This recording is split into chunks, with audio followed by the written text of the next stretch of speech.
1, 2, 3, 4, 6. Every member's here but Laura Havron. Next piece of business on there is approval of the minutes. Do we have a motion to approve the minutes? So moved. Okay, any discussion? All in favor? Aye, and raise your hand so that Kim can see. Aye. Next on the agenda is the treasurer's report. Laura, our treasurer's out, so I've asked Charlie to do our treasurer's report. Okay, the Community First Bank account for the period ending July 31, 2021. Opening balance $4,920, deposit of $10,000, expenditure $15, balance at the end of the period $14,905. The Community First Bank for the period ending August 31st started off with $14,905, deposited $18,099, no expenditures. Balance at the end of August was $33,004. The local government investment pool, end of the period July 31, 2021, beginning balance $344,460.01. Reinvestment of interest $31.82. Expenditures $10,000. Balance at the end of the period $334,491.83. Period ending August 31, started with $334,491.83. We had reinvestments in the amount of $29.28. Expenditures in the amount of $17,999. Balance in the account as of August 31, $316,522.11. Thank you, Charlie. Do we have a motion to approve the treasurer's report? I'll make a motion to approve. Second? Second. Discussion. Yes, I have discussion. On the August 31 period, I noticed that the expenditure from the state pool does not match the deposit in the Community First Bank. And that should match exactly, because that is the only deposit we had, is my understanding. It appears to me that if you look at the first month, you had a $10,000 transfer and then a $15 fee that Community First charges us, but the deposit matched the state pool, the actual amount. And so my recollection is that the difference is somehow associated with that $15, but nonetheless, the state pool does not charge us any money to transfer the funds, so however much they send Community First should land in a deposit slip in Community First, is my thought. And, yeah, I don't think we can approve it because I think we need to look at the statements because it's either that there was an 18,099 transferred in August, or they should have put $20 in expenditures at Community First account. Yeah, where, Or they should have put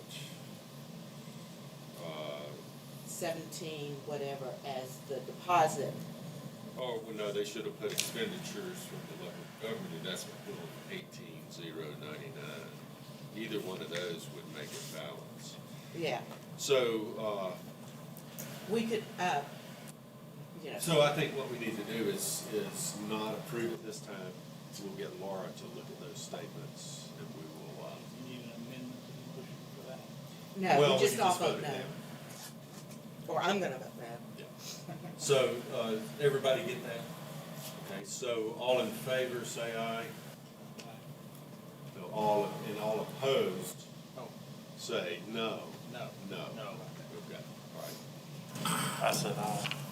That's okay. So how many, do we have four? Who voted against it? 1, 2, 3, 4. So we have 5. Ryan, you can retract your aye if you like. I'll retract it. Okay, so we're unanimous in not approving the treasurer's report. And I'll get Laura to look at that again. Okay, so before I continue,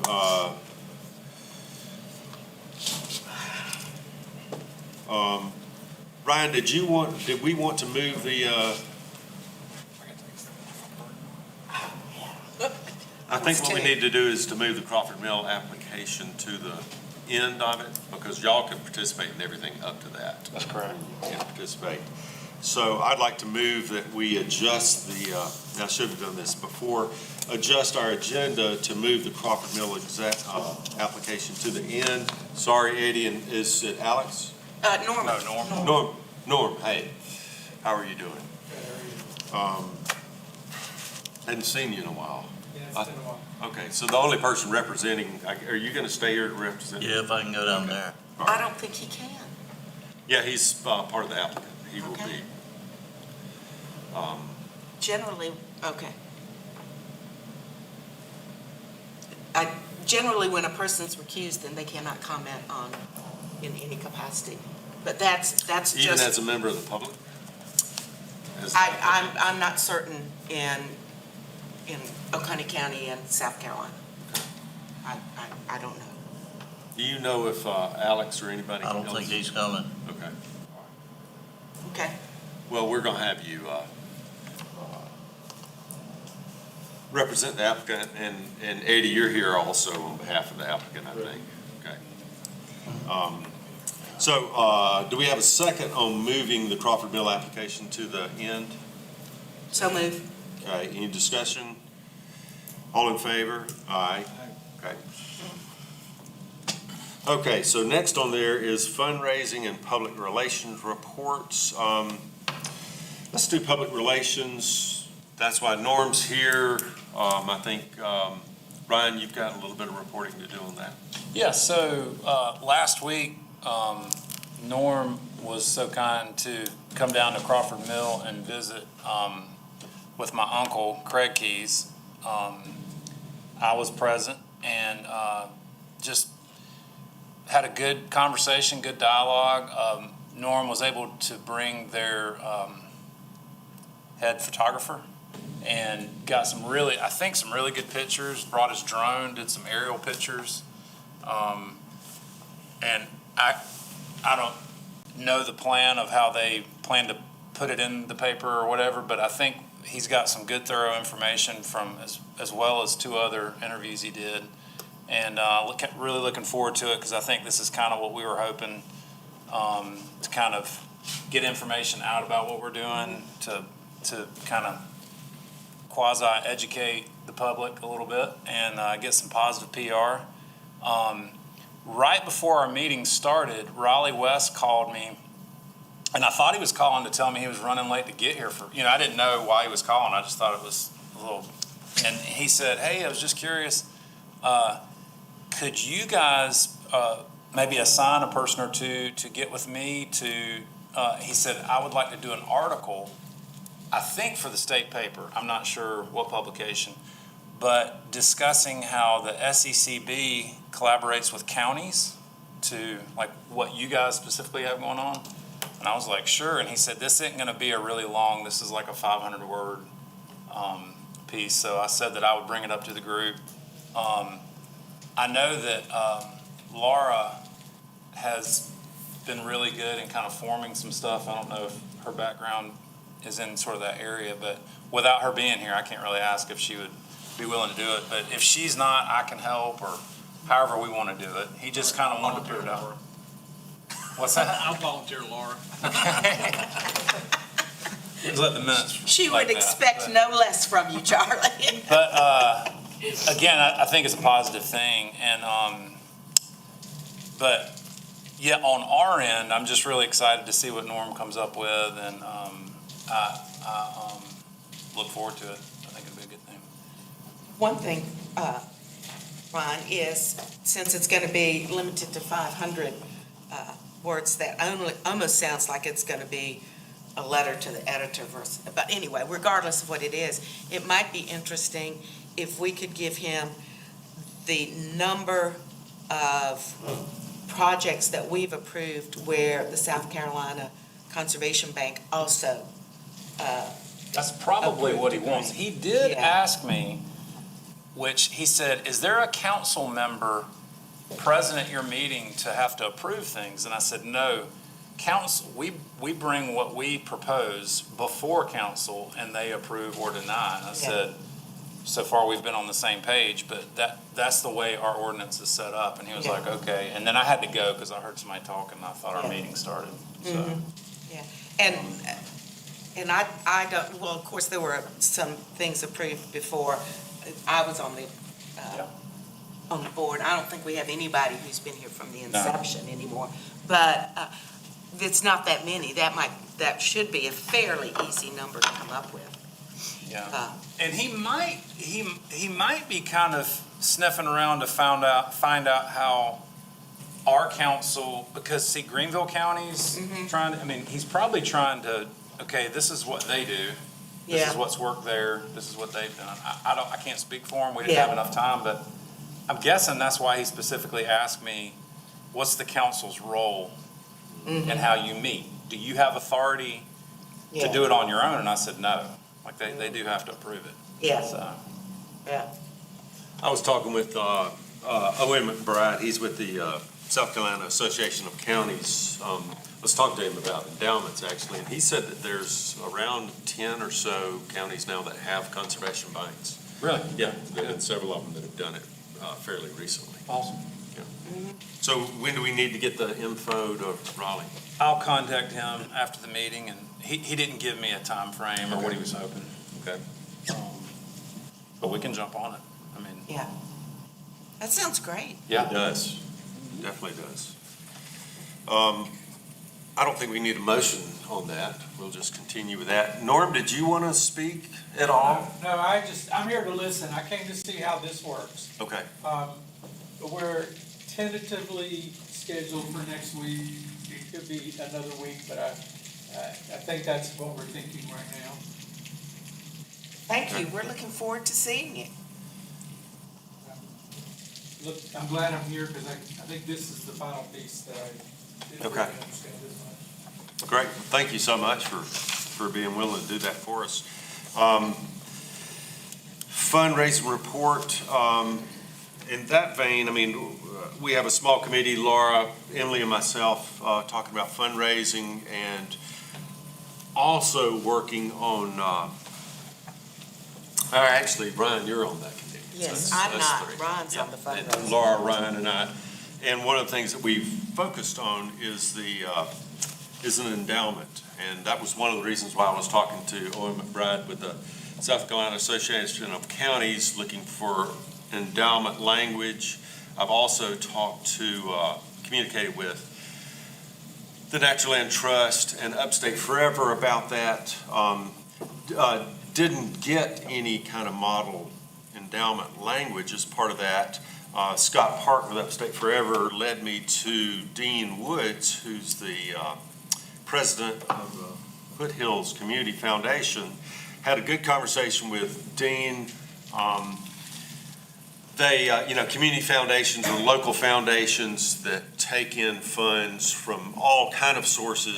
They manage about $34 million worth of funds for many different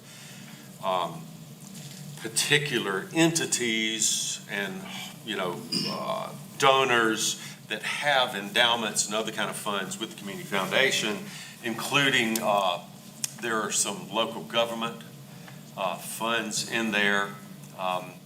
It sounded actually really promising as a potential place where we could put an endowment.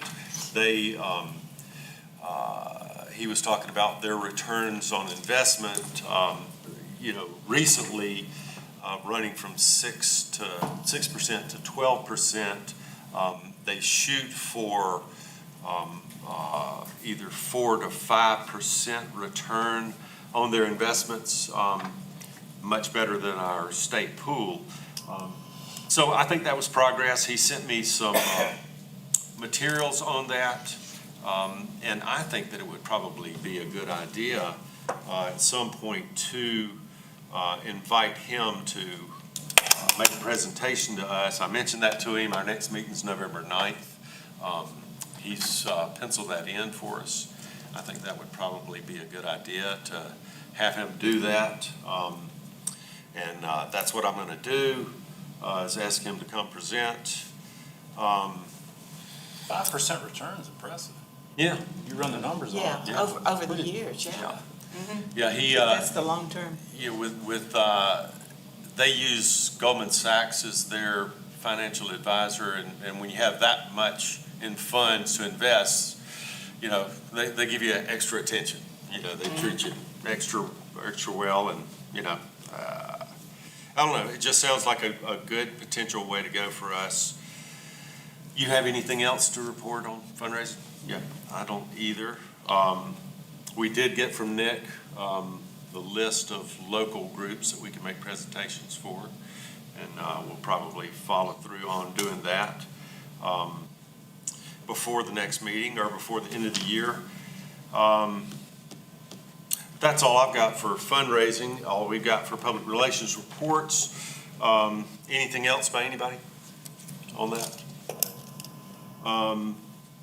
And Emily, just to make you aware, I've made you're probably right about the recusal, and I was really hoping that somebody on the board could be here. So I made a query to David Root about that. And so we're now going to go to the discussion or action regarding the letters of support, and if I could get you to lead that, Emily, and I'm going to actually go to David Root's office and see if I can grab you for a conversation about that. Okay. I do not have the documents in front of me because Here you go, I can get them for you. this is my excuses. I'll just tell you that's what it is. Been out of town and up late night working off of a laptop and did not have everything with me. So, since I drafted it, hopefully I remember it.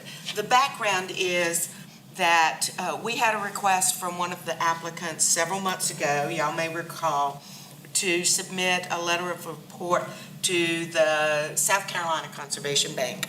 And it was an excellent letter, but it was very flowery and gave a lot of information about the applicant. And at the time it happened, it was between meetings, and when Andy asked me, I felt like it was too flowery and personal, and might to send without the approval of the board. And this was between board meetings. So that was the bottom line, was that it might give the appearance of some sort of bias toward this particular applicant. So at the last meeting, when this came up, I agreed to submit more of a form letter so that any applicant who was submitting for additional funding, whether it's the South Carolina Conservation Bank Board or NRCS, did I get the letters in the right order? Or whomever, that if they wanted us to send an application, once it's been approved by council, and it's all public, that we could send something that said, yes, basically we've approved this for X amount of dollar. Of course we support this application for additional funding, but it would be generic for each applicant and would not give any kind of appearance that we might support one applicant versus another down the road. So that was the background, and in your backup materials you had a draft policy with the attached template letter. So let me see, I can't get Andy's computer to move the screen. Thank you. Well, I've got the letter. What I don't have is the policy. I've got the letter here. You have the policy too? I don't know. He's got it. Oh, okay. I don't know if there are any questions about it. Basically, it says that the board will only provide letters of support after it is recommended and county council has approved, and that we will support if the applicant will provide a letter if the applicant has to request it, so we don't do it automatically. And then it tells the applicant how to request a letter of support. And then it authorizes the chair to go ahead and send that letter of support in the form of the template. And then it provides that the chair can choose to take the matter to the board if there are any questions, if the chair has any questions, which I think is kind of obvious, but, so it's a very simple, for me, very concise, one-page policy. And at this time, we need a motion to approve, or a motion on the matter. I make a motion to approve it. Okay, Ryan makes a motion, second by Charlie. Now, any discussion? I just have one question. Is there any restrictions whatsoever in what we do that relates to third-party financing of a project?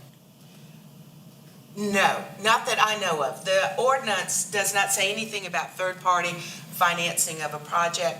It only says that we look at, partnerships and collaborations and matching funds, but it doesn't give us any restrictions on. I didn't think there were, but I just wanted to ask the question, Yeah. because if there were, then that would have to be probably addressed. Yeah. It would, so, but if there's not, Yeah. it's not a problem. Not to my recollection. You So, said good recollection, so, we're going to go with the answer is no. okay, we're fine with that, thank you. I don't remember ever seeing that. I don't think there's a need. Yeah, I don't think there was, but it just occurred to me. yeah. Good question. Anything else? I think this is a good idea. I mean, I think I think it's good for us to do this. Personally. It's a little more than the applicant just saying, oh, we were approved, but, here's the letter that says yes. And the letter, you'll notice, it said something at the end about we urge you to consider. I like that part, because you got to keep things moving with lenders. Yeah. Any little prod you can do is well worth it, so. And I put that in as much as anything else because I thought it gave a purpose for the letter more than the applicant on their application just saying they've already gotten funding from us, but it's, so, okay, if there's no more discussion, I'll call for the vote. Oh, I'm the vice chair, Cam, so that's the reason I'm functioning. So all in favor, say aye. Raise your hand, please. Okay, any opposed? So it's unanimous with Andy having stepped out of the room and being absent. Okay, he's not back. And the next item on the agenda is the ordinance. Whoa, and I know he wants to handle that.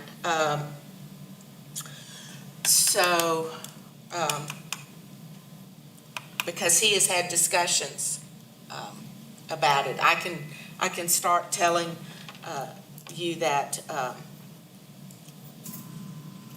background. I hear Oh, good. Here he comes. Excellent, Andy. We're ready for the ordinance, and I was trying to figure out what to say. So did you pass it? Yes. Very good. Okay, next on the agenda is discussion and action regarding the ordinance. Well, we don't have any action to take on the ordinance. So I'm just going to report on that. We've been meeting, as time goes by, we collect ideas that we think might be good for the ordinance, just keep a running list of them. So we have several of those things. And we're also thinking about creating an endowment. And we want to create ordinance language for that, which we have drafted. I've sent it to County Attorney David Root. He and I are going to be meeting Thursday to talk about that. So we are not at the stage of presenting draft ordinance amendment language to our board that we would then present to the council and move towards public hearings. So that's a report on that. Discussion and action regarding amendment of OCCB policy 0002. I'm so sorry. We hope to be in the thousands one day. So The reason that we changed this was that we had created the policy so that 2 board members would be in charge of all of our accounts, signing for them, looking after them, reporting, et cetera. The county attorney and county treasurer said, no, they want a Coney County staff member to be one of the signatories on our account. So it's not just us doing that. So these policy changes are to accomplish that. And what it does, we had originally set it up so that the chair or the secretary, no, the chair and the secretary would be the signatories. Now we've set it up so it's either the chair and the secretary signs for the board, and the staff liaison signs as well. So those are the 2 signatories for any action we take. If we're telling Community First Bank to issue a certified check to the Soil and Water Conservation District, either the secretary and chair will do that, and our staff liaison will do that. Katie Smith, of course, was our staff liaison. She's left. The county's in the process of hiring a new staff liaison. Our staff person is designated by the county administrator, Amanda Brock. Amanda Brock is currently our staff liaison. She's the one that has signatory authority. She's actually gone down and signed with Community First to do that. Kim is in the technology department, Kim Wilbanks, and she is standing in on the technological basis for Katie Smith. I don't think you've been appointed staff liaison. I don't even know if you're in the running for that. Well, we really appreciate your helping us out there. And I really do, because Kim and I knocked everything back and forth about what we were presenting for I the. appreciate y'all's patience in this, because this is not what I normally do. Very good. Glad to have you out. Glad to get you out of that IT room for a little while. That's what I'm presenting to you. I gave you a track changes of our changes, and I also gave a clean copy of the changes. Do we have a motion to approve the revision of our policy number 0002? So move. Have a second? I second. Do we have any discussion? All in favor, say aye. Aye. Okay, so it's unanimously approved. The next thing we have is update on approved projects, Whetstone Creek Preserve, Lyles Estate, Peggy Moore, Tacoita, and Whetstone Hill.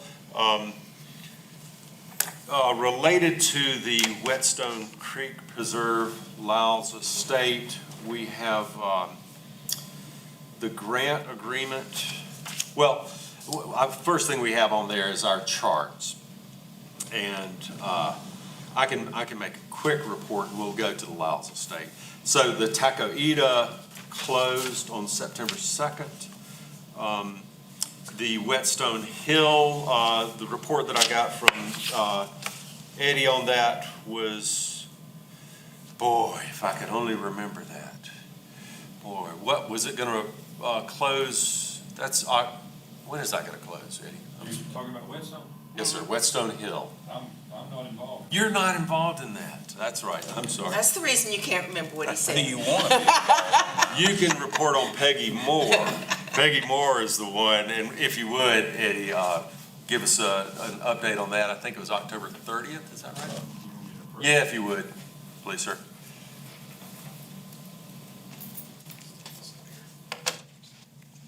Eddie Martin with the Oconee Soil and Water Conservation District. The update on Peggy Moore, we are going to close on October the 7th. The 7th, okay. All right, that's October right. 7th, so we are fully set up to do that. All the NRCS situations came to fruit in the past 2 weeks, and we got our approval to go forward with the funding from them. The lawyers who are do the closing have that funding in-house. We need to ask you guys to present your funding to them as well. So that will be, I'll probably do that when I leave here. I'll make that request. Okay, very good. And I think we reviewed all of the documents before, but I know that we'll need to see a new version of the settlement statement. Right. And, And that, the addition that you requested is on there now. okay, got that. And I can't remember where we are on the grant agreement in that. We knocked that back and forth. Elaborate. So we require a grant agreement between Oconee County, the applicant, and the owner and the bank for our conservation easement grants. So it sounds like I need to we need to work on the grant agreement together. Okay, I thought we had that already. Okay, well, that was my question. I don't remember whether we had already done the grant. Yeah, I think we've already done it. Okay, all right. But I'll look when I go back to the office. Okay, if you would on that, and then I think if we haven't done that, the only thing we have to do is the settlement statement. Okay, We've looked at the conservation easement on it, right, and everything else. right. Okay. Thank you, sir. Yes, sir. Appreciate that. So I'm looking for my report from Chris. Okay.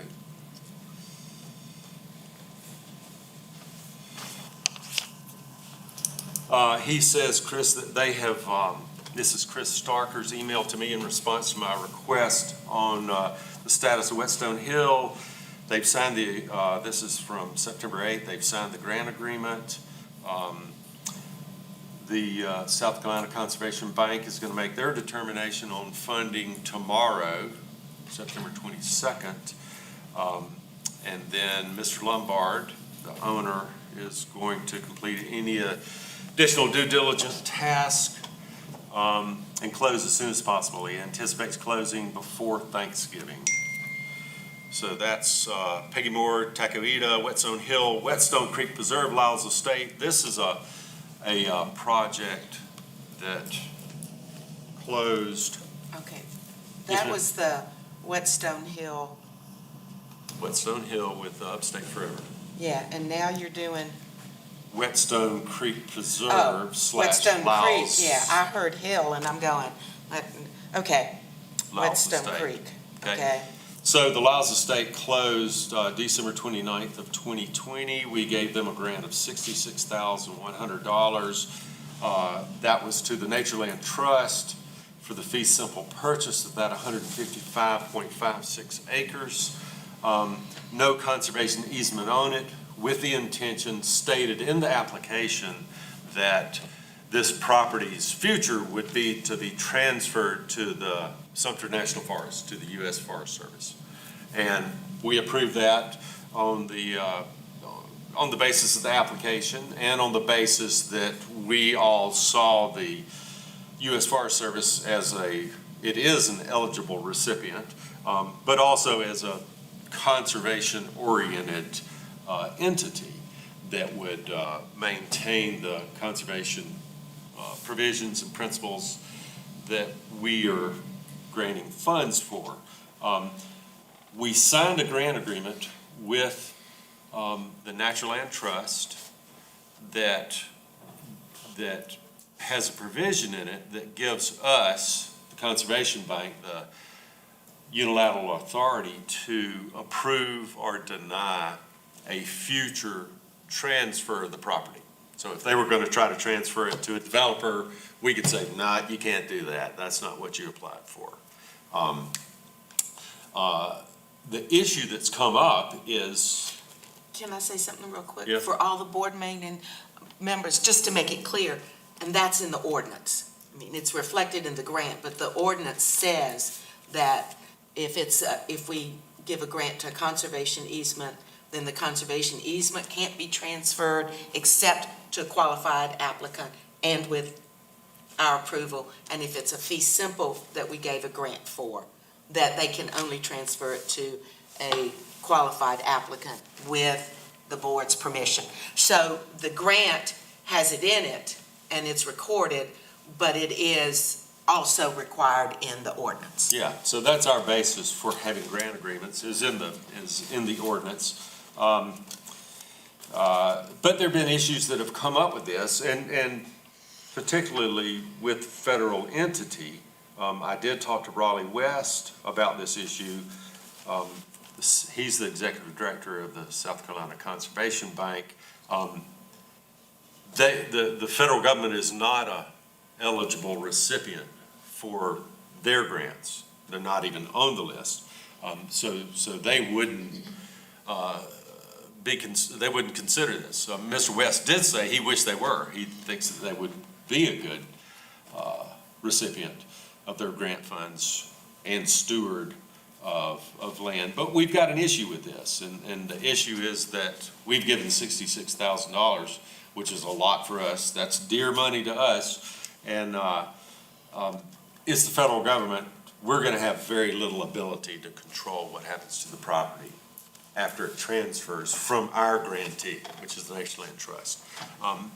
And Ryan, I think you've got a little bit you might want to say about this. Yeah, so several months ago, this would have been, I'm going to say 4 to 5 months ago, I was made aware that there was a conversation between a SCDNR employee who specifically kind of runs and maintains dove fields for DNR. And DNR, it's my understanding that DNR will partner with the United States Forest Service and do these public dove fields. And I think in Oconee County, we have 4, roughly. And the comment that was made to me was kind of like secondhand, you know, this person told me, he's saying he's meeting with the Forest Service on the Lyles tract to specifically form a plan for a public dove field on the Lyles tract. And I was like, wow, you know, that's right over Whetstone Creek. That's the entire reason we did this project. You know, I kind of immediately was like, whoa. So I contacted Mac Stone. Well, I contacted Andy first, and then I contacted Mac and just said, I just want to make sure, do you know that there's kind of been some rumor about that? And he said, well, that's a dead issue. It's something we talked about in the past that they had mentioned, but we feel like it's, you know, that it's no longer active. The neighboring property owner is Dr. Trent Smith, a local dentist. Very conservation-minded person. I know him personally well. I helped with the transaction of him buying the Bryson tract. So I did sell this 380-acre tract of land right across the creek. Well, his concern is that he's trying to do organic farming. Specifically, he has a plan to do free-range poultry tractors that are moved periodically in that pristine creek bottom. And he's going to do cattle, and he's got other plans. He's already fenced off the majority of the creek that wasn't fenced. So he's really been active up there. He called about 3 to 5 weeks ago and said that Ron Hedden was meeting with the U.S. Forest Service on the Lyles tract to discuss this dove field. Ron Hedden's A DNR, Yeah, he's a Fish and Wildlife. Fish and Wild, you know, he's an officer and fairly high ranking. And the, you know, the conversation was sort of like, when is this going to become a legitimate concern for you guys? Like, I keep hearing the same thing, yet and Trent had been in touch with Nature Land Trust and MAC, and I wasn't present for the conversation, but I think there was some voicemails traded. I don't really think there was a lot of reaction from Nature Land Trust. I'm not real sure MAC takes it as it being a credible thing, you know, just to be candid. So just to make y'all kind of educated on this, because I mean, I'm a hunter. I'm not anti-hunting. I'm not really big into bird hunting, so I had to do a little bit of research. But basically, these public dove fields on average can generally get about 100 hunters per Saturday. It starts Labor Day and it goes through the beginning of the year. So if you take 15 weekends, when I just counted up the calendar, if you took 100 hunters, each hunter is allowed by DNR to have 50 shells. Out of the 50 shell loads, there's a 0.8 ounce, a 1 ounce, and a 1.2 ounce bird shot. Okay? So you do the math. That's 312 pounds of lead peppered across. And you know, it's in one season, if you allow the holidays taken off, you're 4,680 pounds of lead in one season. And the reason that the Forest Service is I think, really nosing around wanting to find this place, they're closing the public dove field in Shoei and turning it back into a tree nursery. Really? Yeah. And that's been that public dove field has been going quite a while. I don't know how many years. So they have a reason for doing this. It's not like they're trying to add additional. They're trying to find a backup. They're trying to find something to, and I have to admit, it really concerns me. I mean, I've called Andy and kind of voiced some opinion on it, and I'm not calling into question anybody's, I'm not getting into what anybody else is thinking, but I think we need to be prepared that this could be an issue, and that my opinion, it's going to test our ability with this unilateral right.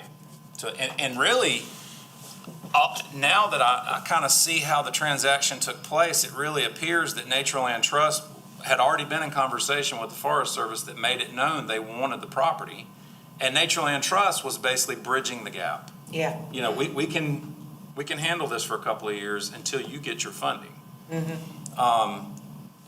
I also know that there was an attempt by Dr. Trent Smith to, and this was verbal, there was nothing in writing, but he expressed interest in purchasing the land and actually putting a conservation easement on it.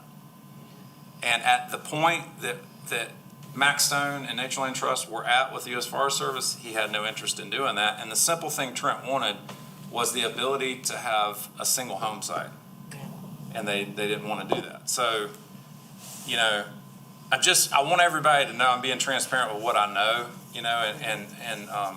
And you're biased. and I am, and I've made that clear that I know parties involved, but it's also, to me, important for us to be aware where our money's going, and if it goes to an entity that we can't control, And to me, that raises a very interesting question about, because I don't know that I have personally ever seen a conservation easement. Not that I've seen that many, but I have seen a few in my life, where there was a water quality impact that said no shooting ranges or dove fields, or because lead is an issue if the reason you're preserving the property is in part for water quality issues.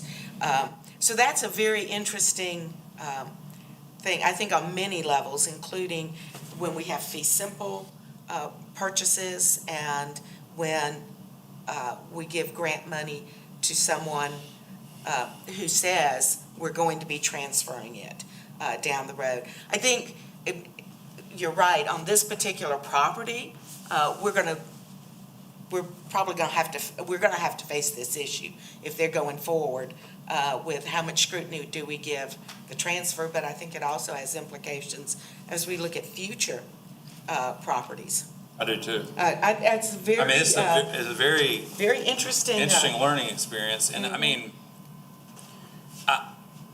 I saw how they did Ross Mountain, and I mean, the Forest Service has land in clear cuts they could turn into dove fields. It's not, so, but this specific creek bottom is just a pristine, already established, so it's almost on their end like a no-brainer, but I specifically remember the language we got and kind of what we felt as a committee was important was protecting the Whetstone watershed to the Chattooga. I mean, that was one of the really wanting to clean up that watershed. And to me, that's why this threat needs to be taken serious. I just pulled up, did anybody else have anything they wanted to put in at this point? Very interesting, but I don't have any comment. Okay, Scotty, did you have anything? I just pulled up the deed for this. And so, we put in the, conservation easements, it's a 15-page document or so. There are a lot of restrictions in there. There's a lot of language about what can and can't be done. So the conservation protection in there is effective and perpetual. With the deed, all that we have in there is said premises are covered subject to the provisions of our ordinance. such that the premises shall be permanently protected for conservation purposes. That's the only deed restriction in there. The grant agreement basically says that if the property can't be used for permanent conservation or is being used for something that is not compatible with permanent conservation, that's a violation of the grant agreement. And it also has that sentence in there: the Conservation Bank shall have the unilateral authority to prohibit the transfer of the property if the Conservation Bank determines that the proposed transfer of the property will threaten the permanent conservation of the property. So there's our control. That's the only control we have in the future, is the grant agreement and that little bit of deed language. And I know that I think Emily has as well when we've talked about that. It's pretty thin, it's not a lot of language to do it. They've got to comply with our ordinance. The difficulty for me is that we're not going to have an agreement with the U.S. Forest Service. And that's the scary part to me. And so in our discussion about this, there's a lot of ideas there. One is that, well, maybe fee simple purchases are disfavored by us because we have less ability to guarantee that our $66,000 is was effectively used for permanent conservation. So maybe you get an application and, your max grant that you would give would not be 10%, maybe 5%, or they just become disfavored. We don't do them. I don't think that's a good idea, but it's one potential way to deal with it. The other ideas could be to have a requirement that for a subsequent transfer, that there be another agreement that is between our first grantee, like the Natureland Trust in this, and then the subsequent buyer, the U.S. Forest Service, that now we have a new grant agreement that includes them. In talking to Max Stone about that, Forest Service they're not gonna sign anything. They're not gonna agree to anything. Yeah, well, it sounds like the, we could oppose the transfer to the Forest Service. Yeah. Okay. And, but if the transfer to the Forest Service ultimately happened, then the Forest Service is in all likelihood, for this purpose that you're talking about, not transferring the ownership of the property to somebody else. They would probably just be issuing a special use permit to the state to put the dove field there. So Yeah. it's not another transfer in that particular No, that's case. correct. Yeah, That's correct. So, some of the provisions you're talking about there, that still doesn't protect you in that context. The downstream, Yeah. approvals, if you will. But it does appear that they're, depositing that much lead in an area where you're talking about trying to protect a watershed is a total violation of the intent. Yeah. Okay. The only way they could avoid it is if they enforced a targeted area that everyone was shooting and they clean that area off.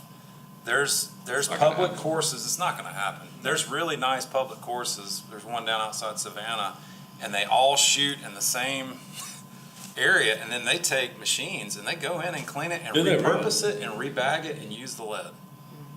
Yeah, it can be done, but again, we're Forest Service facing ain't the gonna do issue of, we don't think the Forest Service, Private, was it not? Oh, yeah, it was private, that's fine. but even if, for us, even if the Forest Service agreed to do that, if they said that was our plan, we don't have any enforcement.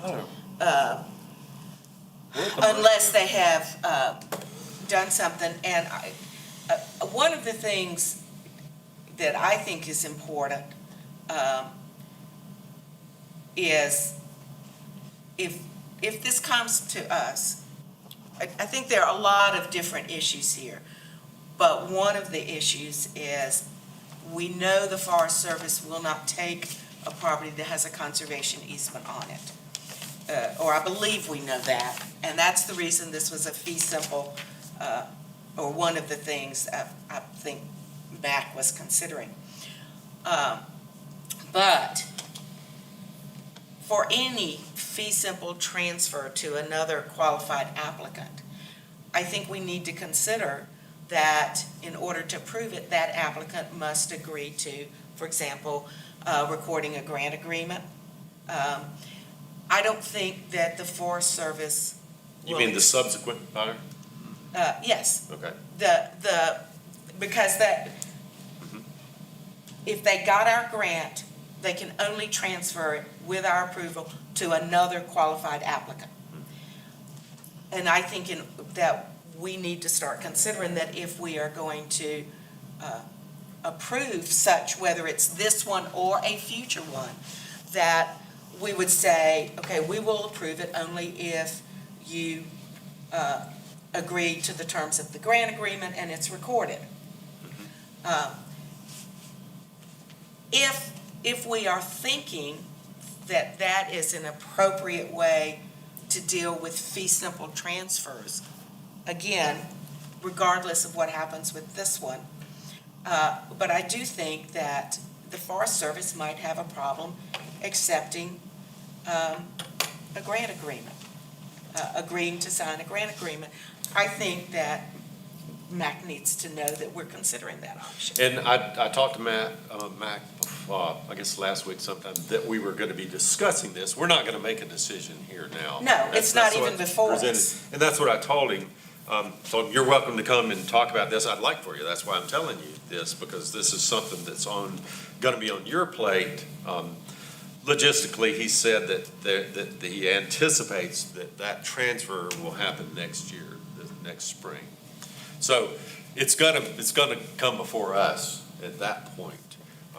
And that's why we wanted to bring it up, so we can start thinking about how we might approach this. Well, the thing that protects us or protects a conservation angle in any way is not what's written into the grant agreement, but it's what's written into the deed that's recorded. That's right. That's what's gonna be preserved throughout time. So, perhaps the beefing up of that provision in a fee simple transfer would be of value to us in some form or fashion.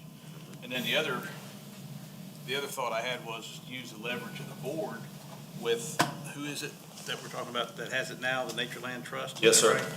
Okay, just say Nature Land Trust, if this happens, then, future applications, particularly specifically with fee simple that you're involved in, may not happen with this board. Use the power of the board, with future, call it threat if you want to, but it's a deterrent, if you will, that, we need our provisions enforced. And they can, in their deed to the Forest Service, they can write in the more restrictive covenant that we may end up having to draft for our own future use. Yeah, that's a good point. Because to me, I think you're right, Charlie, and a lot of the issue is, even if they stand up and say, that feels off this plate, it will never happen here. We don't know what's going to happen in 50 years. But it also illustrates for us just a fundamental issue we've got with fee simple. You're right. The other side of it, that I think Mac is going to argue, or would argue, is that y'all knew that we were going to transfer this to the Forest Service coming in. That was part of the application. And so it would come down to whether or not we thought that if it was certain that it was going to be a dove field, or we had good evidence it was going to be a dove field, whether or not that fits or doesn't fit conservation purposes, and Well, it doesn't protect the land, but the scenario is that if you want to do that, then you have to pay us our money back with interest. And the ordinance, Does it provide for that? the only time that the provisions are if the conservation value is just destroyed or no longer available due to actions not the fault of the applicant or the landowner. Our recourse would be to sue, saying this is not a conservation purpose. And that, that's something that would have to be, that's just off the top of my head. I can tell you though, if this does keep going down and something happens in the future, there's gonna be conservation groups that are gonna really get involved in a PR manner. And our name will be brought up in that because we funded it. Yeah. I mean, and there's not much I'm just trying to make people aware. I'm not saying we've gotta solve everything I today. appreciate that. But, Yeah. I mean, it's a potential mess. But I think it's something we need to be thinking about before it shows up as an agenda item. I do. Well, I mean, do we, we've got our goal of having 1,000 policies. Do we need I'm gonna to, renumber them all. One day, we're gonna come in and have to approve all of our policies because they're renumbered. Go ahead. do we want to, I mean, I think ultimately we've got to create authority for us to deal with this, whether we're going to require a subsequent transferee to enter into a new grant agreement with us or require our grantee to put certain language in the deed that they issue to the subsequent buyer. That's a much easier way to do it. Yeah, I think we've got to have authority to do that, to make that one of our requirements. Okay. So maybe we ought to commission work again on another policy to stay on that path to 1,000. You want to be involved in that, Charlie? I could be involved in it. Okay, Okay. great. All right. Not a lawyer, but You play one on TV though. Okay, and I will. Okay. Let me just jump in. I don't know if you were gonna ask me to. No, that's fine. Does anybody else want to be on that? We can only have 3 on the committee. I've been No involved other enough wannabe in this. lawyers in here? Just Charlie? No. Okay. So I'll be involved in that as well. So that's where we'll go, and in my conversation with Mac, I told him, I don't know what we're gonna come out of this, but it's a fair likelihood that we'll try to deal with this with a policy that then, of course, our regular applicants, we would bring it to them to say, what do you think about this, and bring in input from them. So we'll go down that route. Thank you, Ryan, for that. So now we are on our last agenda item, which is Crawford Hill. I went and talked to David Root about that. You do have to recuse. So both of y'all are going to recuse on this. You can't represent the applicant here. Okay. He said you could. It's up to you. But then the Ethics Commission would do some investigating of you, and Yeah, said, I'll go I with don't that. think Nick's gonna be doing that. So so you guys were recused, you've got to fill out a form. Kim, do you have that form for them? Or you'll produce that with them? So the question for us, we've got a quorum to make this decision is, and David and I discussed this as well, we're gonna entertain this application from the applicant, based on the application we have before us, not on there being an applicant here representing the application. We're basing our decision on what we have, and that's how we're gonna go forward on that. And we'll just make a note of that in the minutes that I don't think there's any requirement. for the applicant there's not a here. requirement for that. Eddie is here to represent the Conservation District, Soil and Water Conservation District, because there's going to be a conservation easement involved in this project. So you guys are working on that. Us 4, we need our And in criteria that, worksheets. okay, before we go to that, in light of our most recent discussion, Eddie, could you communicate with the applicant, since the representative is recusing, that because it is a fee simple grant, we're given a grant on the fee simple, that the issues we've been discussing will apply to the title transfer, if any, in the future on the fee simple. Normally, as you know, we're usually functioning, giving grants where there's a conservation easement to the conservation easement. But anyway, if you can make sure that, because the deed will have that language in it since it's a fee simple application, right? We'll have, It will. okay. If you can just make sure that that is, okay, I'm sorry. No, that's I okay. interrupted you because it hit my mind. Scotty will be right back. So Okay. we'll be waiting on him. So your criteria worksheets in hand, application in hand.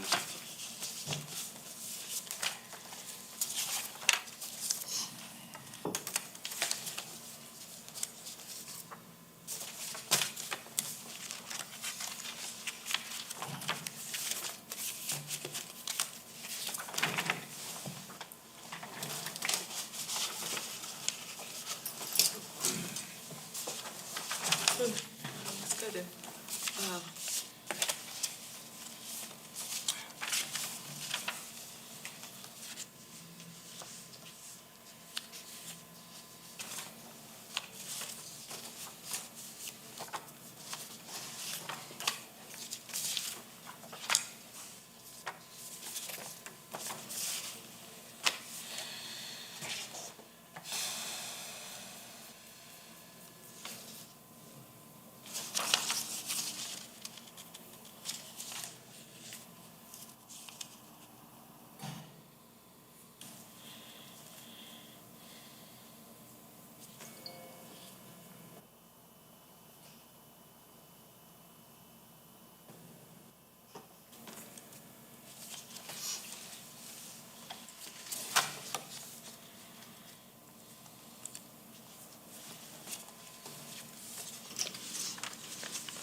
Does everybody have a criteria worksheet? You have one, Scotty? You got one, Charlie? One, yes. Okay, you got one, Emily? yes. Okay, great. Okay, so now we're considering the application for funding submitted by the Foothills Farmstead for the Crawford Mill property. And who's gonna keep this to? And I'm getting there. Oh, Okay. So I need to designate somebody to be our scorekeeper on a criteria worksheet. Scotty, you want to do that? Oh. And so what we're going to do, you know, we're going to have our discussion, and you've got your criteria worksheet in front of you, okay? And, that's what needs to go. okay, all right, we'll get there. So you're going to keep up on the criteria worksheet for what our decision is, okay? Okay. And then you're going to fill out the evaluation score sheet at the end. I'll pass today. I'll pass today. Let someone. Okay, all right, that's fine. All right, Emily, you're it. Charlie, You can do it. Charlie was next up. Why? Okay, Is he gonna do the 404 findings then? No, I'll keep the score sheet and you do that. No, she can't do that. We can't do that. my typewriter doesn't have a keyboard right now. Okay, yeah, we don't need to worry about that yet. So, Emily, you be our scorekeeper on the criteria worksheet. Have you got a blank one of these? Because you'll have to do our votes on that. Yes. Okay. All right, so, starting with the criteria worksheet, project name Crawford Mill, came in August 2021. Section 2:1, applicant signature present and all required documents attached. I've got yes. Everybody agree? Yes. Okay. Number 2, notarized statement from the landowner present, yes or no? Yes. Everybody got yes on that? Yes. Okay, very good. Section 3, land management evaluation.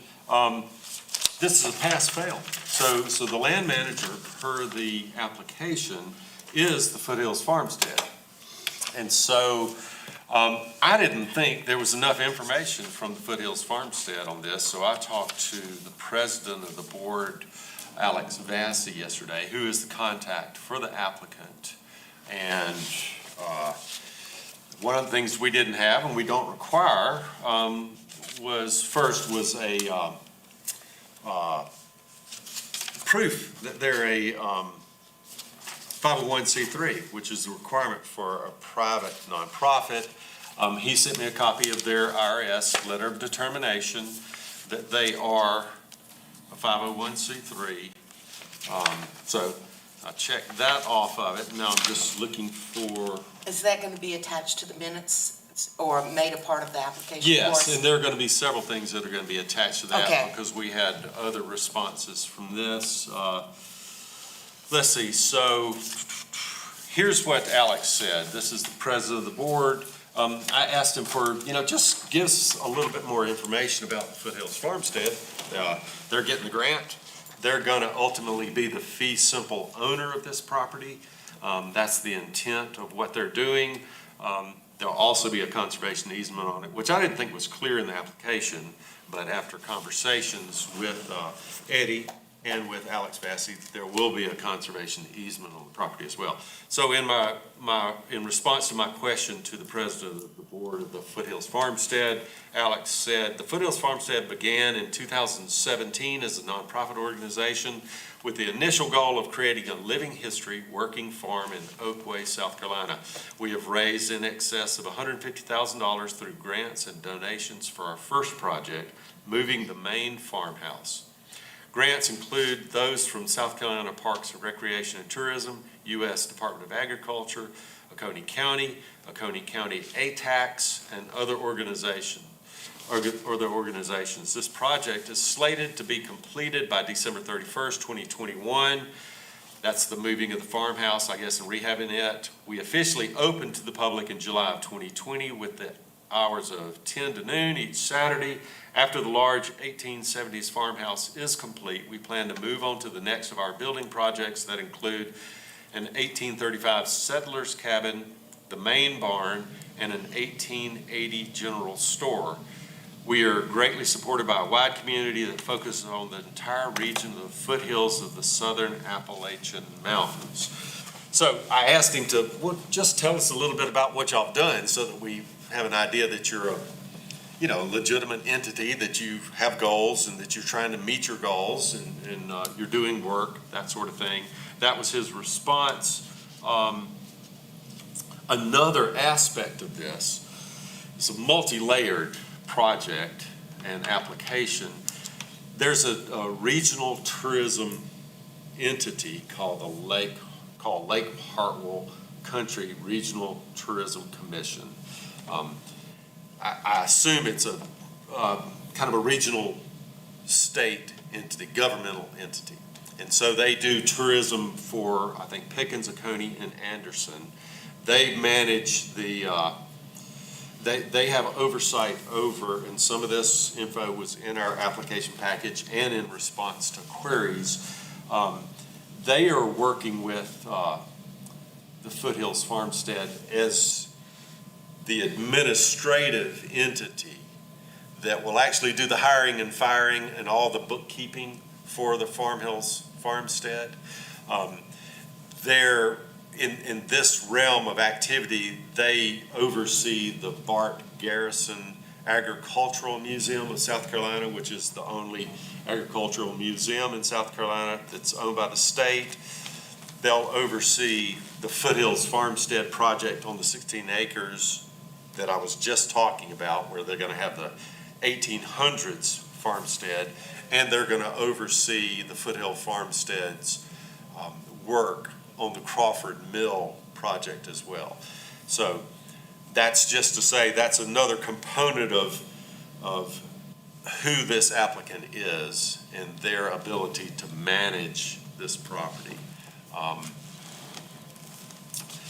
There's going to be a conservation easement on the property, as I've stated, and as Mr. Vassy said. He says at closing the property will have a conservation easement. So that brings in another layer of at least focus on this project. The Oconee Soil and Water Conservation District's role will be to monitor the property to make sure that Foothills Farmstead complies with the provisions of the conservation easements and enforce that conservation easement. That is a broad sketch of whether or not, or evidence for the Foothills Farmstead being qualified as the land manager for this project. So, put it before you on a pass-fail basis, or any other comments on that aspect of our evaluation. So what do we think? Do we think they pass-fail? Without the involvement of the Conservation District, I would think that they would not pass. Because I think one project that has support, that can't succeed without the support, the administrative support of yet another agency, doesn't give them the substance, in my mind, to do what we're talking about doing here. But with the Conservation District being the eyes on the ground to back up enforce the conservation easement, then barely pass. Okay.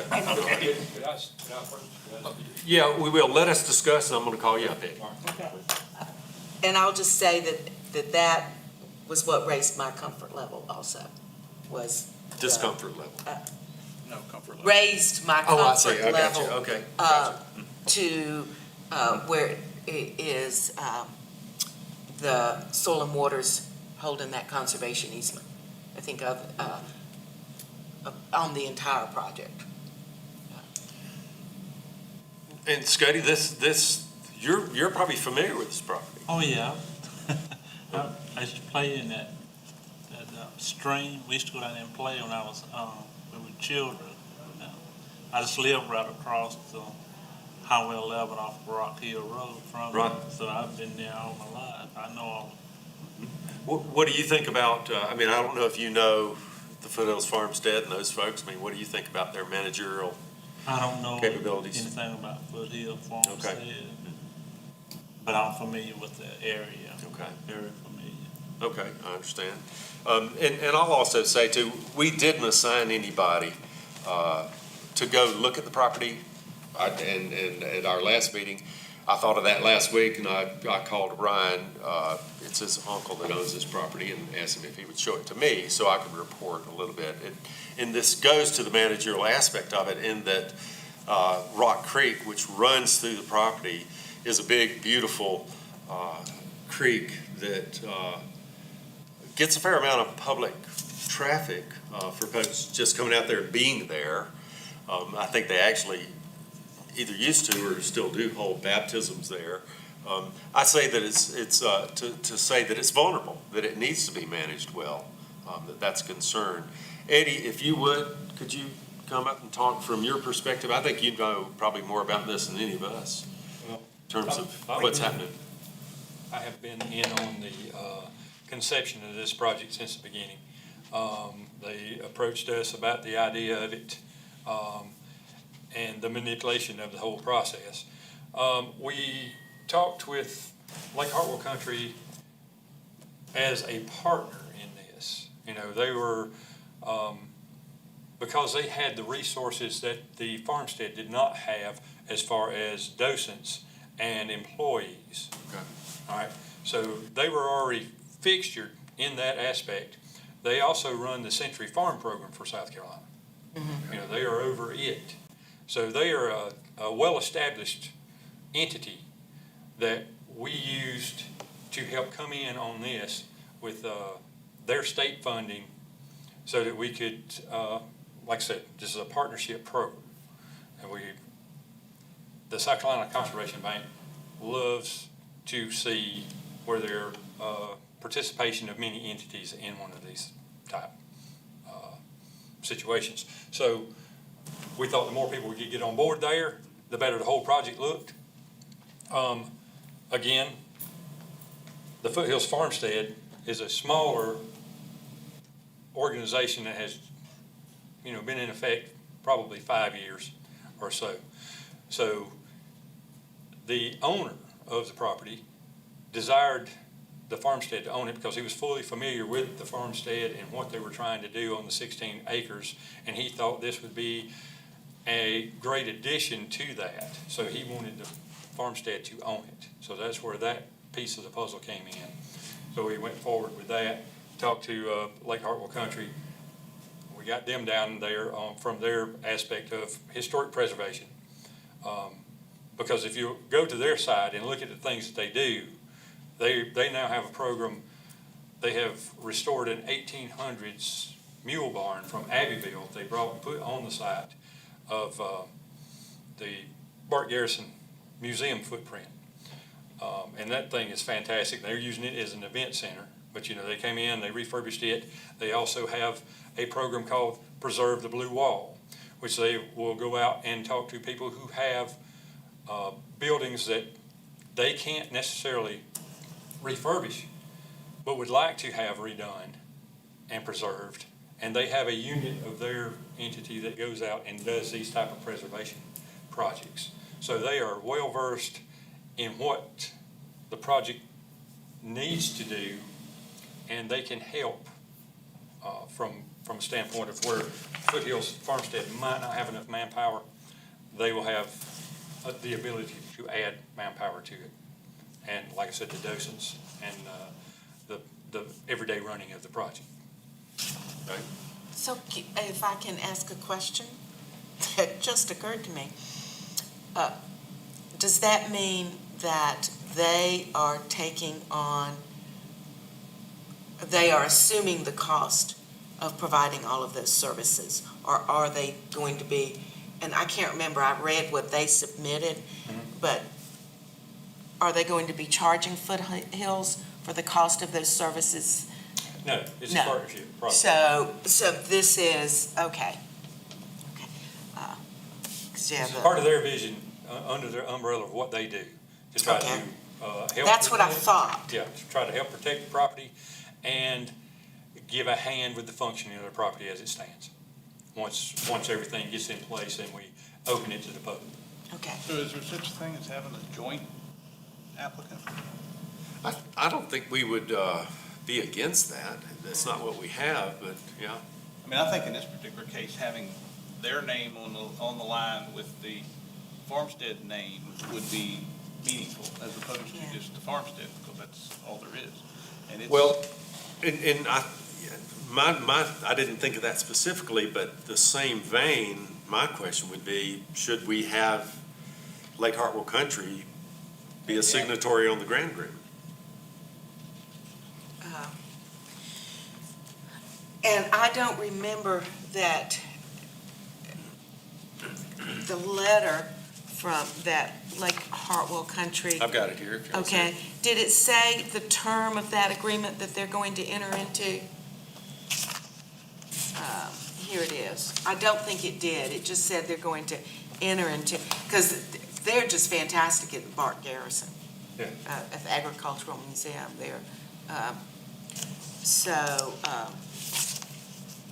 Yeah, I hear that. So I think that this is all on the managerial capacity. You know, I guess I felt a little differently when I read about LHC being involved, like Hartwell Country. I mean, that made me feel more secure. Oh, yeah. you Well, it know. does me too.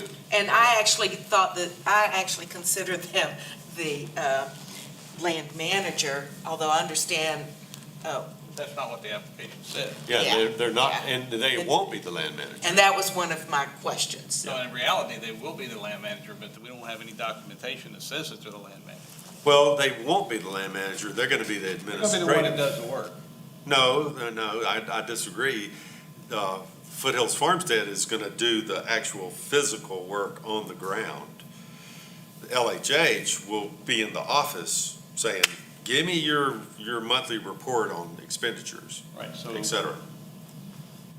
They're going to be in an administrative capacity. Is that, And that's what, I mean, I felt, okay.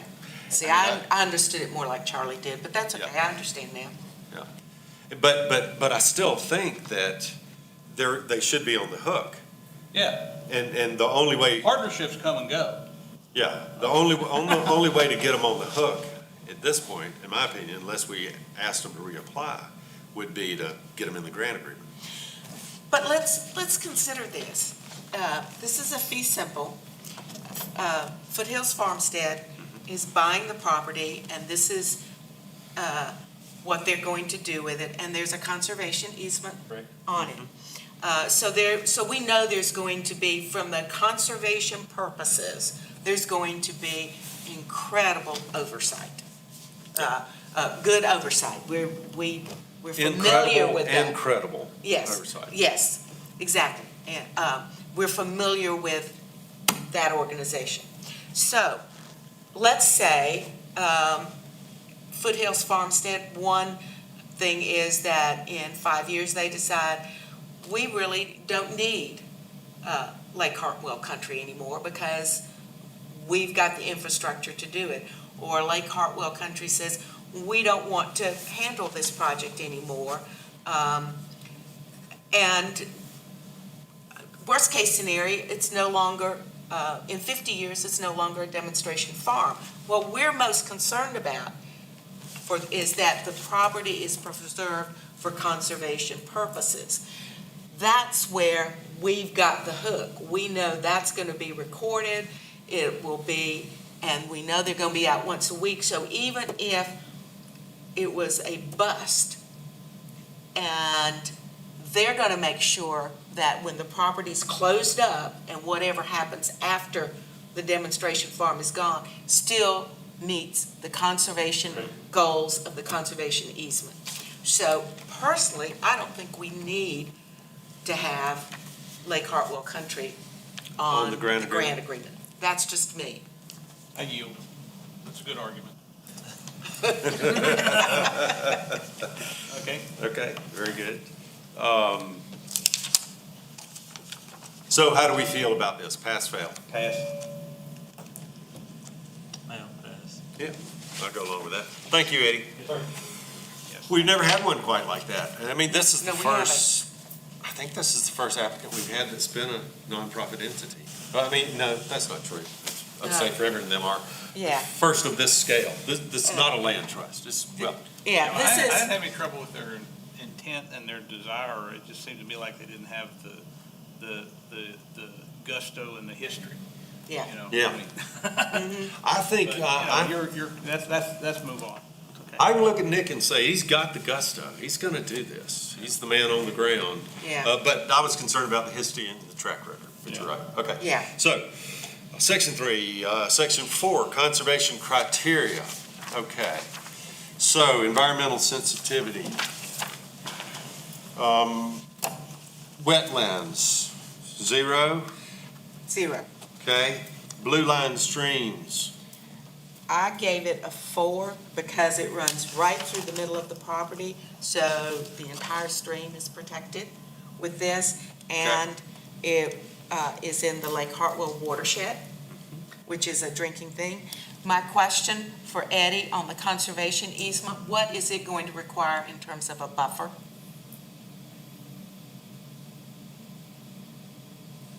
I haven't looked at those yet. We have gone forward in the past with at least a 25-foot buffer on each side.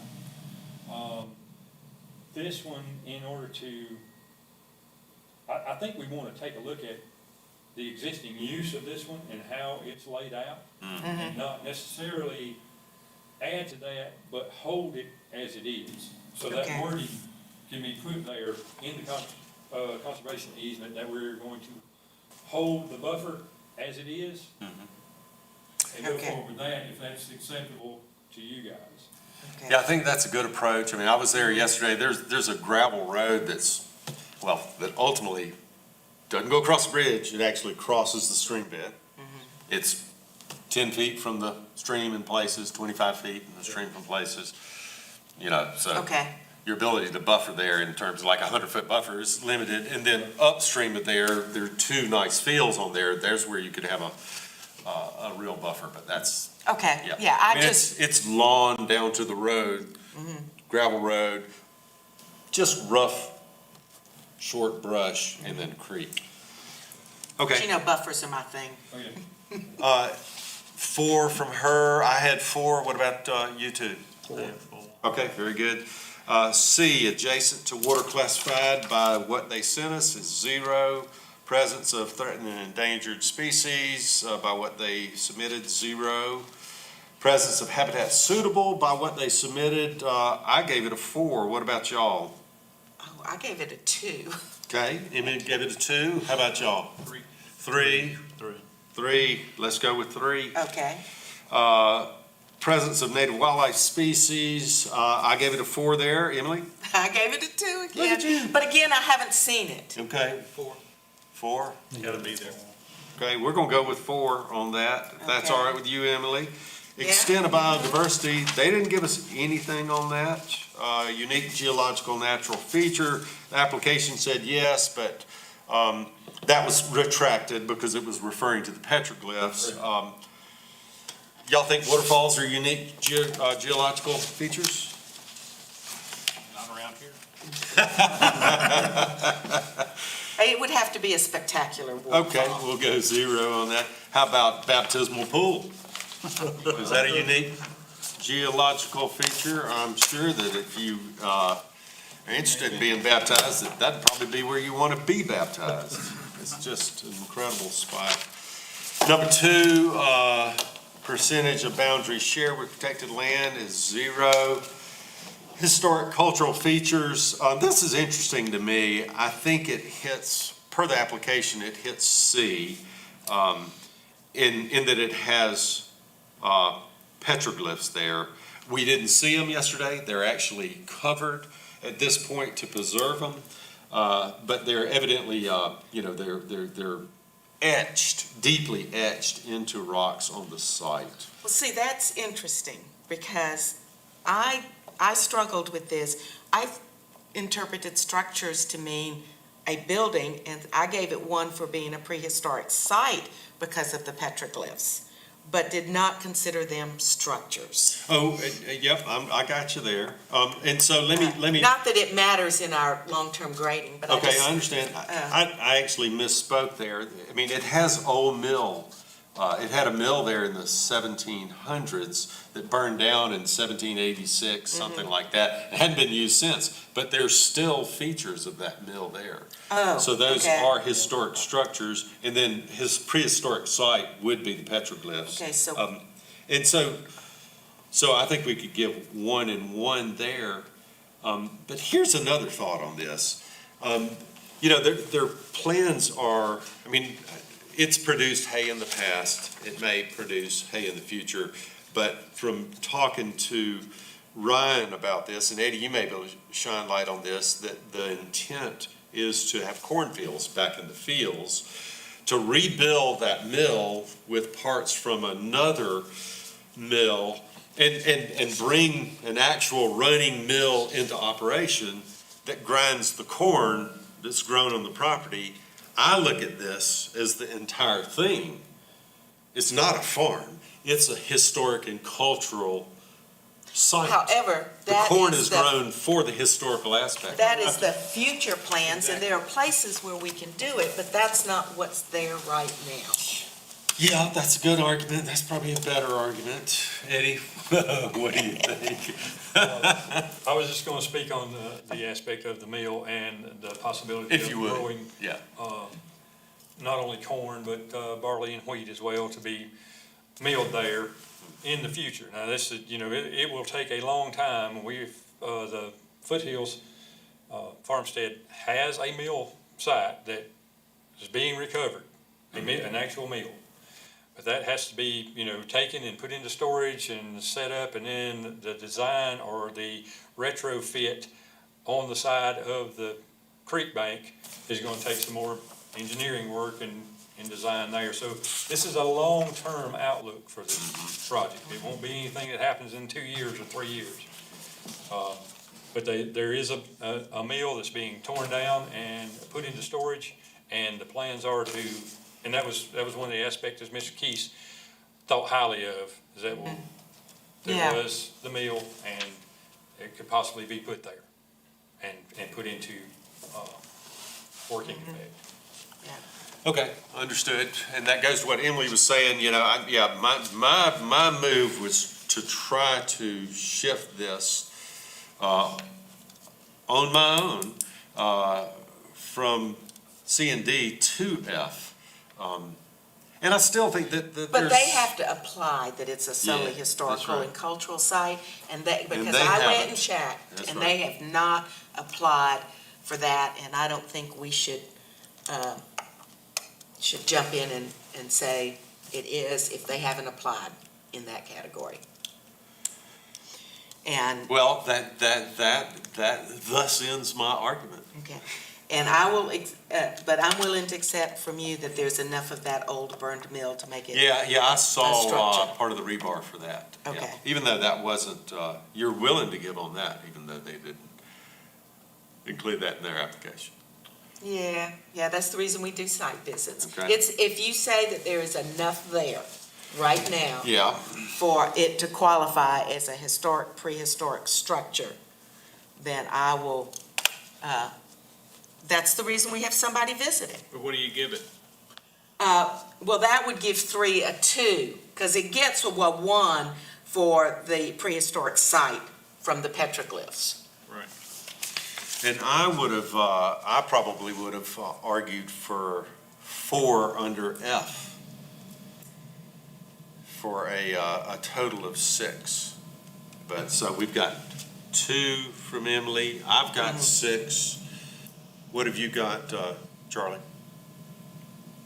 So you're saying that you gave it 4 under F for? I did, solely even though they historic? didn't apply for it. From my site visit, it convinced me that that's actually what this is a historical, cultural site. Okay. I give it a 3, and 3 for that, that's a total of 5. See, Charlie's agreeing with me. Yeah, I have to say, the purpose of the solely historical and cultural site is that we look at it only from that purpose, and it doesn't require as many points. Well, solely is kind of a telling word. It is kind of a telling word. Yeah. And they just did not say that. What does the conservation easement? Is it going to say it must be preserved as a historical site? Or would it be possible down the future, if this doesn't work out, for it to just be preserved land? I think it won't go into the detail of what your first comment was. I don't think Yeah. we can go there. The easement's going to state that it will have conservation purposes and that those must be upheld, and we will lay those conservation purposes out in the document. And what are they gonna be? When? And what are they gonna be, the conservation purposes? Well, they'll be the general conservation purposes like we always put in our. Yeah. You know, and- Water quality. I'm sorry? Water quality, Yes, water quality, the preservation of farmland, which, Right, you know, uh-huh. there's a certain amount of prime soils there, not enough to make it 50%. But all of those things will be included there. And we will certainly consider the unique aspects of that, and when we're wording it, we may go back forward and say, this area needs to be protected, that somebody doesn't come in and knock those, foundations away, or take those away, so that could be another addition to the easement itself. It being a working and living document until we put all Right. the wording together, we can develop that as we Yep. need to. Yeah, but see, that's what I'm saying is that they haven't applied as a solely historic and cultural site. So if this doesn't work out, then it could still be a farm, but not a historical or cultural site. Yeah. So you give F a 0. I gave F a 0, and this will be the last time I force y'all to listen to this, because they did not apply for it. I understand what you're saying. And so that must, So what about going back up and giving C and D, I don't know what you guys gave them, I gave each one 1, but let's give them I'd give them 2s to beef up those. You can items. only get 1 You for can only each get one of one. those. Yeah. Okay. for A through. So I think we're limited to 2 max, or color outside the box and use F. And, I don't think Emily's comfortable coloring outside the box. no. No, but and- if the and 3 that's- of you are, y'all can make that decision, and I understand. Or what do you guys I think? don't have to agree. I had 3. Then how'd you get 3? Well, 1 and 1. I got 2 then, yeah, 2. Oh, it's 1 for each one. And then on the solely historical culture, I had 4 for it, but Emily said. I think, in the abundance of caution in how we give out points, we probably shouldn't give it C. Okay. I had not given it C based on the Right. face of the application. Yeah. So I think we should, probably the best we can do, staying consistent in that vein, is 1.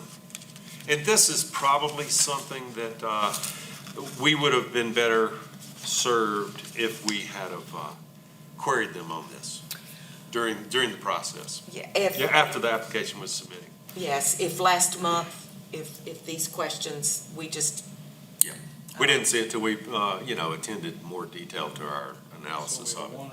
We're going to go with a 1. That's on the L.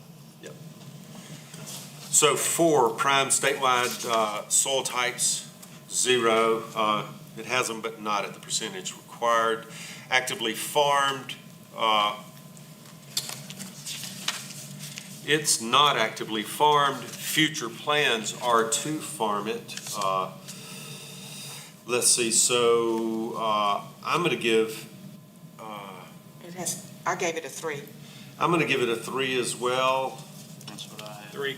Okay, so that's our 3 for number 5. 6, public visibility of the property. I gave it a maximum of 1 point. I think our scoring is bad there. We should have a maximum of 2 because you can get that from A or B. But anyhow, our max is 1. What did y'all have? 1. Yeah. Okay, very good. I think we need to look at that in our Okay. app thing. Scenic views, 7. I gave it a 2. What did y'all give it? I gave it a 2. Yeah, it got a 2. Charlie? Yep. Okay, public access, let's see, that's number 8. You know, they call it limited access, so the most they can get is 3. I'm not sure I understand what the limit is. I raised that question, and finally decided they think it's limited access, so, The limited access from the application standpoint was that it would not be, and this was their understanding of it, it would not be unlimited access 24 hours a day. like, say, Forest Service property that you go can and hike and hike on a camp trail on. anytime. Correct. Yeah. Correct. So, I guess right now, the vision they had was that there would be either not necessarily a gate, but there would be somebody there who would, again, the docents, who would take care and manage it from 8 to 5. Yeah, Yeah. So that's, so there's a little disparity there with what you understand to be limited and unlimited. Yeah. uh-huh. Okay, thanks, Eddie. I think the max we can give it is 3, staying inside the box. And let me catch up over here with notes. So that's number 8, 3. Everybody concur on that? Yeah. You good, Emily? 9, location. We got a follow-up on that of 3 protected lands in the vicinity. I gave it a 1, but I'm not sure if it warrants a 1. What are y'all's thoughts? Under A, Yes. and that was one of those documents I couldn't find late at night. I gave it a 1 because I thought we had gotten some information on it. You gave us this info, right, Eddie? So the 1, 2, and 3 on there, on your map, what are they, 1, 2, and 3? They are farms that we have easements on, Okay, all 3 of those? all 3 of them. Okay. So but they're not public, obviously, they're private farms. That's No correct. public There's access. no public access. Yeah, but they're protected land. Yeah, but they're protected, it doesn't say public I give it access. to 1. No, the access was the previous question. Would make it a 2 if it was public access. Well, I think you have a max of 2 in that category, and I think they're Oh, proximity to the municipality. yeah, and so I'll let me, give 1 and a 1 for a total of 2. yeah, And I'm kind of thinking now that it should be 0 on that because, I mean, the concept that we have on protected lands is that it's more valuable to us if somebody's preserving something like the Lyles Tract we discussed earlier, which is adjacent to the national forest, which, expands the protection. Also with our land that the Natural Land Trust owns, the 2 preserves that we funded close to Devil's Fork State Park, which kind of enhance the protected land near there. No, it's a slam dunk if you have that situation, okay? Okay. But if you have other protected properties in the vicinity, even though they're not adjacent, it doesn't say adjacent to it. That's says correct. proximity. Correct. Then the potential to jigsaw puzzle something together for the future, you gotta start somewhere. Yeah. Okay, Put that back. I think that's good. So did you give it 2 for A? No, I gave it 1 for A and 1 for B, and then 2. Which B? I mean, why B? 9B, proximity to municipality, I mean, it's. 3.3 it was miles. 3.3 miles to what was Fairplay, I believe, and then what, 12 miles to Seneca. Okay, You know, in today's world, that's not very far. all right. You know, it's not immediately adjacent to it, maybe that was the intent too, but, you know, I could go either way on that one. If you Okay. wanna if you wanna scale it back to 0 on that one and go for a total of 1, that's fine with me, but. So let me just query. So you gave a 2. Scotty, what'd you give? Yeah, 1, 1, 2. Okay. What'd you give, Emily? I actually hit down a 1 and 1. Okay. But so I was- Let's go with 2. It's good. I'd given it 1, but I'll go with you guys for 2 on that. Threat of development, I gave it a 5 for that. Emily? I did too. Charlie? Okay. Five. What do you mean, okay? 5. And Scotty, what about you? I had given it a 2. A 2? I looked Maybe I at, didn't understand it, but I gave 0 to 5. Threat of development. I had the visit center and the state park. They're right near it, Mhm. and that's why. Okay, okay, that's fine. The reason I gave it a 5 is because, I mean, being there, so it's got frontage on 11, Highway 11. It's really close to I-85. There's a storage center across 11 from it, I think with an RV park. This is prime land to be developed, to be subdivided, to be given to another use. It, as Ryan said yesterday. Not necessarily in its entirety, but certainly the road Yeah. frontage, which is. I think the road frontage was it. As Ryan said yesterday, this would make a Class A RV park. And so I thought, that's why I went with 5. I thought the threat by development or of development for some other use was really high. So that's why I gave it a 5. So we got 3 5s. We'll go with that. Size of Okay. protected property, it fits into the first category, so it gets 1 point. Impact on off-site water quality, I gave it a 3. What did y'all give it? I give it a 3. Okay, I did too. okay, very good. Plans for the property, I gave it a 2. What'd y'all give? I gave it a 2. Two, yeah. Okay, very good. 2. So what's our total there, Emily? Let me add it up because it was not what my total was. So, okay, so let's see. I have a 4 plus a 3 plus a 4.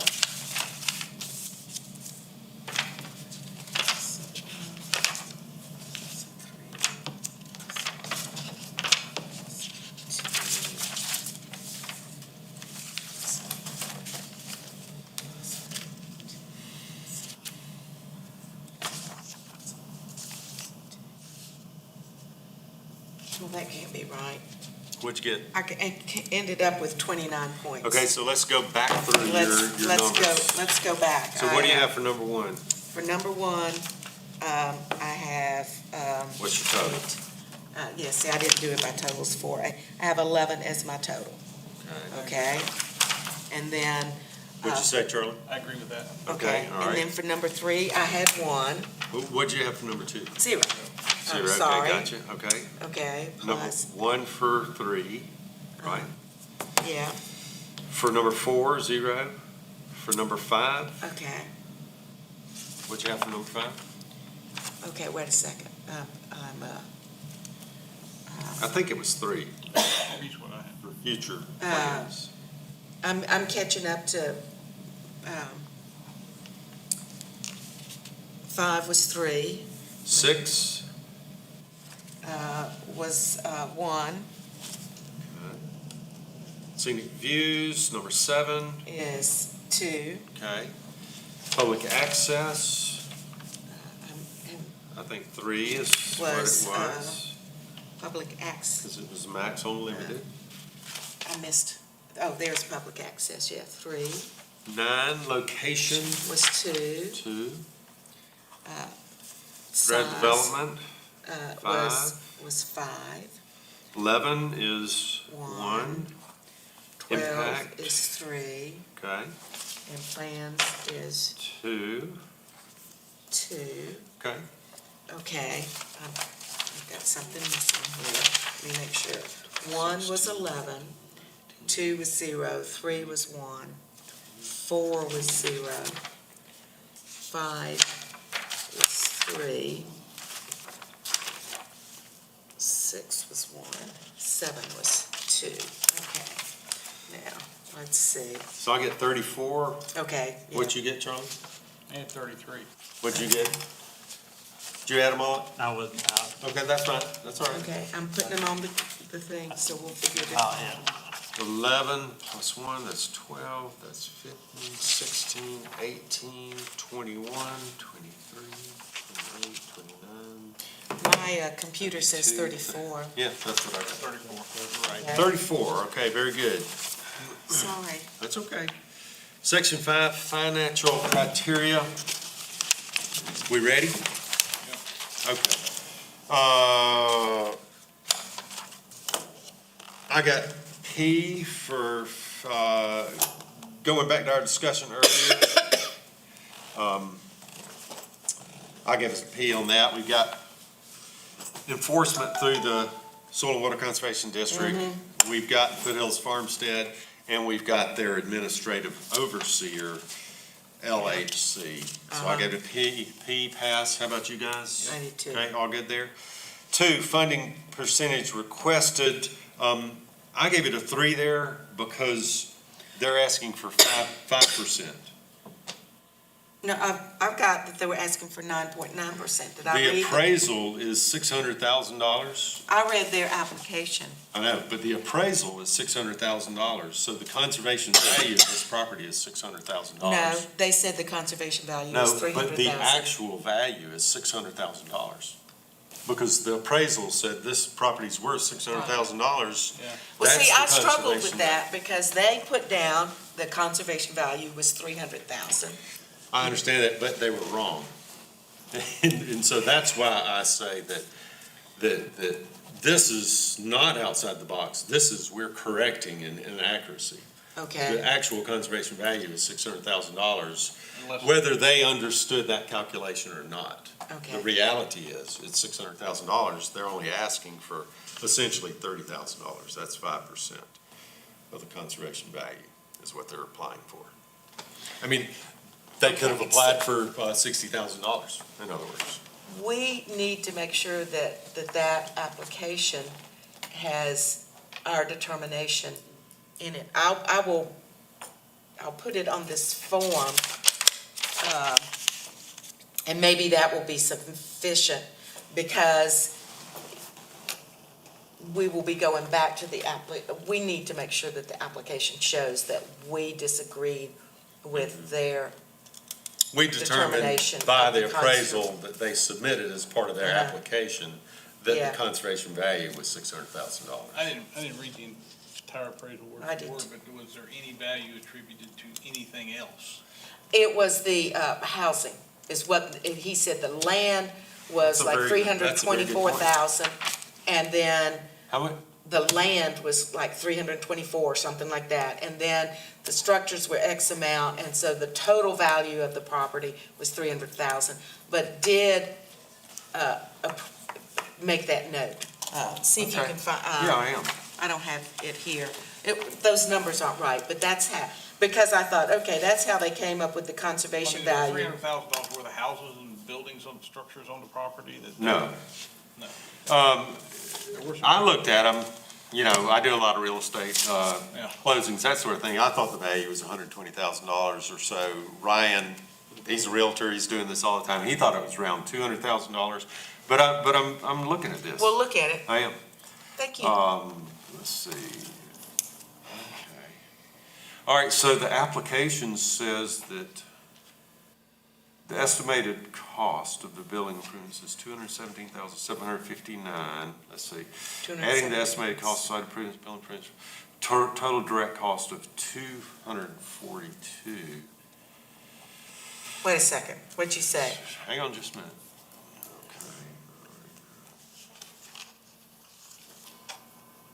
Okay, so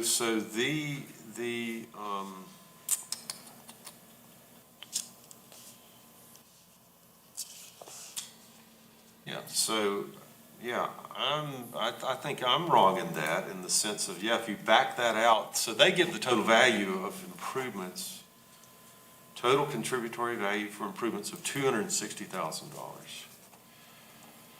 So that's $340,000. So it is closer to 10%, it's probably. I think my perception, the way the application was written, was they would be conservative with that $40,000, and they're saying the conservation value is $300,000. Yeah. With the 30,000, you mean?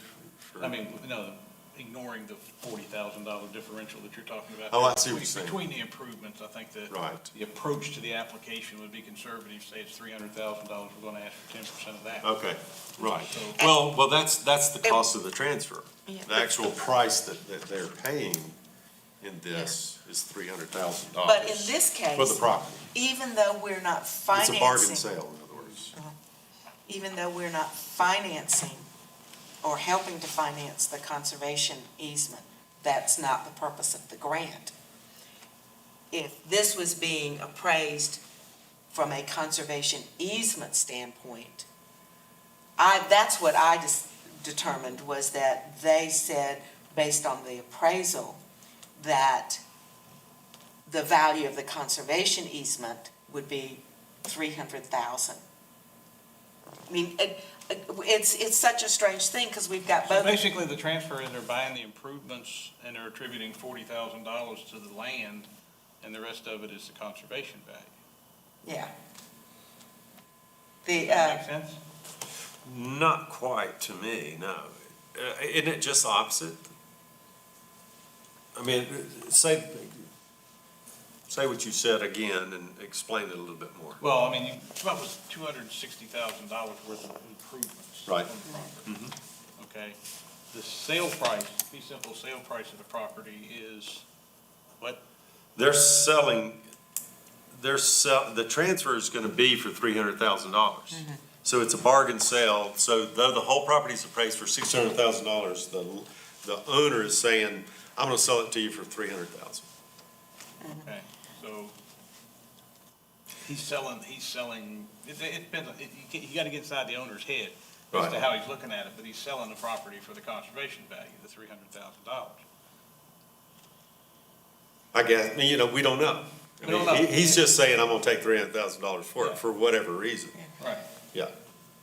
But, and the difference is appraised at $600,000, Right. so that's where the $300,000 value comes in. But I think, if you just take it by the appraisal terms, if you back out the improvements, because they're not part of the conservation value, obviously, that the conservation value is everything left Okay, for the whole property, so it's $340,000. $340,000. That's the conservation value of the Which they property. rounded down Yeah, for the purpose of the Right. application. And they're asking for 10% of that. yeah, That's the one they can ask for. yeah, okay. Well, they can ask for I guess anything, you're right. but that's Right, what we That's get. the most. Okay. But I I'm do with you. think that this illustrates, again, some of the issues we have with fee simple grants. Because in the past, every time we've had a fee simple, there have not been structures, or at least the ones I've voted That's on. right. It's been raw land. And so we have automatically said fee simple, value of property equals conservation value. But in this one, that we don't have the appraiser saying, this is the conservation value That's for us. Like if they had done the appraisal to fund the conservation easement, we don't know what the appraiser would have said Yeah. the conservation value So was. that leaves it to the owner to say what they believe Yeah. it is. So- And in the application, they say it's It's $300,000. 300,000, yes. So part of one of the things we have to caution ourselves about in the future when we're dealing with fee simple things is to you can't ignore it, but you need to forget. You need to look at it through a totally different set of lens than you do when it's just a conservation easement, because there's so many other variables up to it, including what we were discussing earlier. You know, it's a different animal. And Yeah. And we can't try to make it fit the other hole. I mean, you know, square peg, round hole, because it's different. It is different. Yeah, and we may need to have different policies and different criteria for fee simple. We try to make it all fit the same mold. Yeah, that's a good point. I think Charlie needs to start working on that. Giving up. Okay, Start tweaking that stuff out for us. along with you guys, so. Yeah. Well, you know, and it also goes to our policy where we define conservation value. I think we need to adjust that definition, Let me write that down over because here. it doesn't include that concept of backing out. It And we doesn't do- include the concept of fee simple versus conservation Yeah. easement. Well, no, it does. I mean, in our definition of conservation value, it's the fee simple value of the property. Yeah, and we need to And so look at, But our definition needs to include minus whatever we need to back out. okay, so we're Good back discussion. to, So we're back to, it to- is 10%. it is 9.9%. Yep. And so I gave it a 2. Considered whether it was a 1, I can't remember. What'd you give it, Charlie? I had a 3 on it. How about you, Scotty? 2. 2. I gave it a 3 as well. So we're at, Well, for me, I reserve a 3 for somebody that's asking for less than the max. And I think that's legitimate, so I can go with a 2. let's go with 3 on that. Matching. Second, I thought we just decided we were gonna go with 2. I thought you were saying 3. No, Two. I said I reserved the She 3. said 2 and I lowered mine. Oh, well, I see. Oh, I thought you were talking about this one. Okay, sorry. So it's 2, all right. Matching funds, 5 is what I gave it, Yes. okay? And You this guys? is where I want to say that it was very significant to me, well, maybe down in partnerships, that we're going to have a conservation easement on this. There were so many different places where, from my perspective, I went with maximum because of that. Okay, so what'd you guys give for matching funds? 5. Okay, same here. Partnerships, I gave it 3. What'd you give, Emily? 3? You guys? 3. Right. Cost per acre,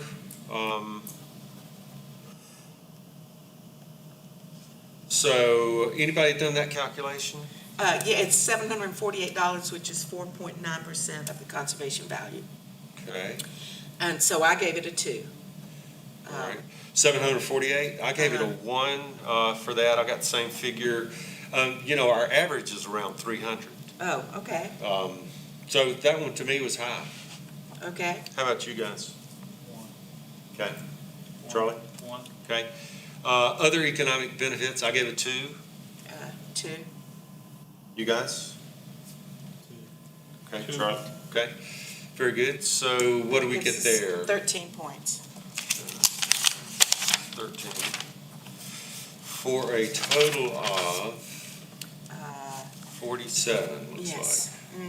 Okay, so our policy requires For farmland, I think 30, it I was believe. 30-something. I looked it up. It's more than what's required for farmland. Yeah, I think it's 30 for farmland.